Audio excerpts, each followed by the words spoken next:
kaleessan isin gaafachuu barbaade ture akka carraatti hin galle malee. Sababii kanaafi gaaffiin tokkoffaa waa'ee mulluu sanarratti yookiin shummoo akka afaan biyya keenyatti mulluu jedhama.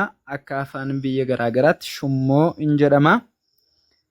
Sababii kanaafi qiixxaan illee hin jiraata. Bunni alatti hin danfaa.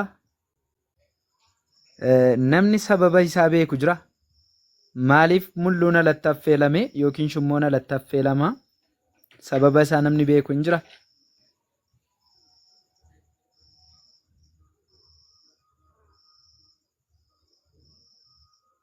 Dubbadhaa kaa.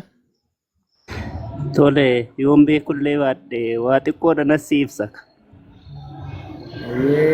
Waaqayyo si haa gargaaru itti fufi. Iyyaaqee fi aannan ጊዜ ገሩ ከንዴስ